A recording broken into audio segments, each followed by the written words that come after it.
नमस्कार, स्वागत है आपका मनी 9 पर। मैं हूं आपके साथ अंकित राज सिंह और आज हम बात करेंगे हमारे केंद्रीय सड़क परिवहन मंत्री नितिन गडकरी के कुछ बड़े बयानों और उनके द्वारा उठाए गए अहम कदमों के बारे में। ये फैसला हमारे देश के इंफ्रास्ट्रक्चर और इकोनॉमी पर गहरा असर डाल सकता है। तो सबसे पहले शुरुआत करते हैं, लेकिन उससे पहले आपको बता दें कि नितिन गडकरी ने IECRP 2025 एग्जीबिशन में शामिल हुए, जहां उन्होंने देश की इंफ्रा विजन में रोड़ा बन रहे स्टील और सीमेंट कार्टेल पर निशाना साधा। इस वीडियो में जानेंगे कि आखिर सीमेंट और स्टील कार्टेल से केंद्रीय मंत्री क्यों नाराज हैं और साथ ही उन्होंने उनसे क्या आग्रह किया है। तो सबसे पहले शुरुआत करते हैं स्टील और सीमेंट इंडस्ट्री में कार्टेल की समस्या से। तो नितिन गडकरी ने कहा कि स्टील और सीमेंट इंडस्ट्री में कार्टेल की समस्या देश के लिए एक बड़ी चुनौती बन रही है। गडकरी के अनुसार कुछ कंपनियां मिलकर कीमतें बढ़ा रही हैं, जिसकी वजह से इंफ्रास्ट्रक्चर प्रोजेक्ट्स की जो लागत है उसमें काफ़ी ज़्यादा बढ़त हो जाती है और सरकार पर इसका बर्डन कहीं ना कहीं देखने को मिल रहा है। इसके अलावा गडकरी ने कई और मुद्दों पर भी सवाल उठाए और साथ ही इस मुद्दे को हल करने और प्रोजेक्ट्स को सस्ता और प्रभावी बनाने की ज़रूरत पर भी जोर डाला है। इसके साथ ही नितिन गडकरी ने मेक इन इंडिया मशीनरी अपनाने का भी रिक्वेस्ट किया। गडकरी जी ने इंफ्रास्ट्रक्चर इंडस्ट्री के लोगों से मेक इन इंडिया मशीनरी अपनाने की अपील की है। उनका कहना है कि स्वदेशी मशीनरी के इस्तेमाल से प्रोजेक्ट्स की जो लागत है वो काफ़ी कम की जा सकती है। उन्होंने कहा कि हमें बेहतर टेक्निक की ज़रूरत है, लेकिन इसके साथ ही लागत में भी कमी होनी चाहिए। मेक इन इंडिया को बढ़ावा देकर हम देश के अर्थव्यवस्था को और भी मजबूत कर सकते हैं। वहीं इस इवेंट पर इंफ्रा के अलावा उन्होंने फूड डिलीवरी इकॉनमी पर भी बात की। गडकरी ने फूड डिलीवरी इकॉनमी को भारत के लिए बहुत ही अहम बताया है।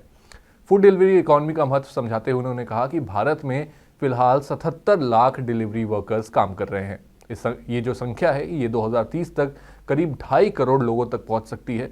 गडकरी ने कहा कि डिलीवरी बॉयज़ की प्रॉपर ट्रेनिंग की बात होनी चाहिए, जिसकी वजह से जो सड़क दुर्घटनाओं है उसे भी कम किया जा सकता है।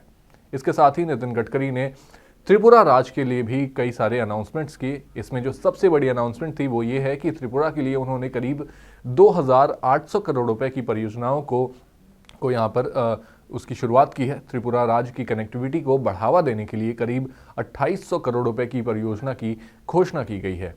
इसमें अगरतला ईस्टर्न बाईपास और अम्बासा से गंडोचिरा तक की जो नई सड़कें हैं उनका निर्माण किया जाएगा। इन प्रोजेक्ट्स में राज्य में अंतर्राष्ट्रीय व्यापार और टूरिज्म को भी बढ़ावा मिलेगा और इसकी वजह से त्रिपुरा को कई नई आर्थिक ऊंचाइयों पर भी ले जाने में मदद मिलेगी। साथ ही नितिन गडकरी ने इलेक्ट्रिक वाहन और रोजगार की संभावनाओं पर भी बात की। गडकरी ने कहा कि 2030 तक भारत का इलेक्ट्रिक वाहन बाजार लाखों रोजगार के अवसर पैदा कर सकता है। उन्होंने कहा कि ईवी मार्केट जो है वो सालाना 1 करोड़ यूनिट्स तक पहुंच सकती है। इसमें 5 करोड़ नई नौकरियां उत्पन्न होने की संभावना है। इसके अलावा ईवी के बढ़ते इस्तेमाल से जो पर्यावरण है उसको भी काफ़ी फायदा मिलेगा। नितिन गडकरी के इन कदमों से देश के इंफ्रास्ट्रक्चर, इकोनॉमी और रोजगार के क्षेत्रों में कई बड़े बदलाव आ सकते हैं, जैसे कि कार्टेल प्रैक्टिसेस पर लगाम, मेक इन इंडिया को बढ़ावा और इलेक्ट्रिक वाहनों में निवेश जैसे फैसले हमारे देश के लिए काफ़ी फायदेमंद हो सकते हैं। तो ये थे केंद्रीय मंत्री नितिन गडकरी के कुछ बयान, जिस पर हमें जल्द ही एक्शन देखने को मिल सकता है। आप नितिन गडकरी के इन बयानों और भारत की हाईवे इंफ्रा, इलेक्ट्रिक व्हीकल्स को लेकर उनके विजन और स्टील और सीमेंट कार्टेल से उनकी शिकायतों पर आपकी क्या राय है, हमें कमेंट बॉक्स में बताएं। और अगर आपको ये वीडियो पसंद आई है तो इसे लाइक, शेयर करना ना भूलें और साथ ही आप हमारे चैनल मनी 9 को भी फॉलो कर लें, ताकि आपसे ऐसी कोई भी अपडेट मिस ना हो जाए। हम मिलते हैं आपसे अगली वीडियो में।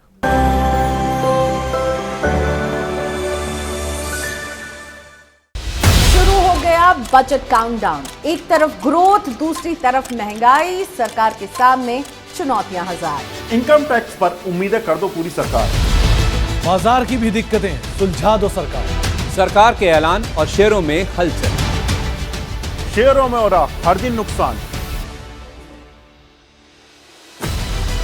आपकी उम्मीदें और सरकार का एक्शन, अपना घर हो जाए, कुछ ऐसा कर दो जुगाड़। बजट का सबसे पहले मिलेगा एनालिसिस। मनी 9 पर होंगे बड़े एक्सपर्ट जो सबसे पहले आपके लिए करेंगे बजट को डिकोड। 1 फरवरी सुबह 8 बजे से बजट को समझिए आसान भाषा में, सिर्फ मनी 9 पर।